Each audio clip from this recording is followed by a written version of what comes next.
Hello guys ඔන්න ඉතින් අදත් අරන් ඇවිල්ලා සුපිරි ගින්දර වගේ වීඩියෝ එකක්. ඉතින් පේනවනේ අපේ බස් එක තියෙනවා. ඉතින් මං ස්කින් එකක් දාගත්තා. හරිද? ස්කින් එකක් දාලා ඉතින් ගැම්මඩ ඉතින් මචං සිත්තර හී දාගත්තේ දන්නවනේ මචං. ඒ සුපිරි ස්කින් එක. ඉතින් අපි දැන් තියෙන්නේ රහස් පාරක් යන්නේ රහස් තැනක් තියෙනවා. එතෙන්ට යන්න හදන්නේ ඉතින් මචං මේ තැන දන්න අය දන්නමයි එහෙම කියලා බුරු මාර්කි දාන්න එපා හරිද නේද විහිළුවක් කරේ.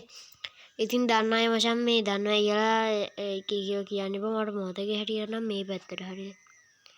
ඉතින් ඔයා දැනගත්තට අනිත් කට්ටිය දැනගන්න නැතුව නැති එහෙම වෙනවනේ ඉතින්.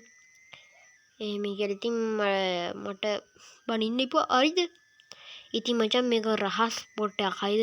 මේක අපි මේක තියෙන මචං රහස් නෑ හරි. ඒ ලොකු රහසක් වගේ එහෙම නෑ. මේක වෙන්නේ ගයිස් අපි යන්න ගත්තාම වේගින් යනෝනේ. වේගින් යන්න ගියාම මේ බලන්න මෙන්න මෙතනින් මචං වම් පැත්තට බස් එක දාන්න ඕනේ. දාලා පොඩ්ඩක් දිගටම යන්න ඕනේ හරිද. දිගටම යන්න ඕනේ. මේ තියෙන මචං රහස් පාර හරිද. දිගටම ගිහිල්ලා ඉක්මනට ඵලයන්කෝ බං ටිකිච්ච වගේ මේ හිමින් යන්නේ මේ බස් එකේ මචං පොඩ්ඩක් වේගය අඩුයි. හරිද. ඒක තමයි පොඩි අවුලක් තියෙන්නේ. නැත්තම් හොඳයි. ඉතින් මේ බස් මිනිහට ඉන්දුනීසියාවේ එම්මට වැඩ කරනවා කියලා කියනවා. ඉතින් මම නම් දන්නේ ඔව් වැදුනද මන්ද නෑනේ වැදුන්නේ නෑනේ. අපිට ඉන්න අපි ඉස්සරහට දාගමු ගැම්මට. ඉතින් ගැම්මට දාගත්ත සුද්දා දැන් බසෙන් බහින්න ඕනේ අම්මට සිරි. ඉතින් අපි තියෙන මේ සිත්තරී බස් එක මේ මොන මගුල හරි. ඉතින් අපේ බස් එක තියෙන ගැම්මට. ඉතින් කොහොමද ගැම්ම? ඉතින් මචං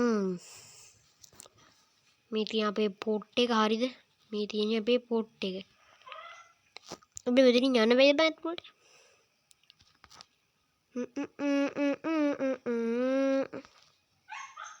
මමයි ගමරදා. ඉතින් මචං මේ තියෙන අපේ පොට් එක. ඉතින් මේක සමහරක් අය දන්නේ නැති සමහරක් අය නොදන්නවා. ඉතින් එහෙනම් කොල්ලෝ අදට වීඩියෝ එක සබ් ගන්න. තා සුපිරි වීඩියෝ එකකින් හම්බ වෙමු.